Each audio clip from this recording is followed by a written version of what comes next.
வெண்மதியனில் நீ வணக்கம் மேகத்திற்கு சொல்லு. அளந்தான் உன்னுடைய இஷ்டம் என்றால் மேகத்துக்கில்லை ஒரு நஷ்டம்.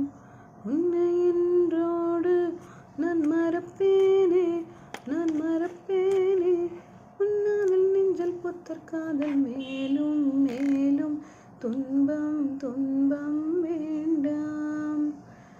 கொஞ்ச நாள் வரை அவள் பொழிந்தது ஆசையில் மழை, அதில் நனைந்தது 100 ஜென்மங்கள் நினைவினில் இருக்கும். मेरे मन में उसकी कदमों में अख्तर को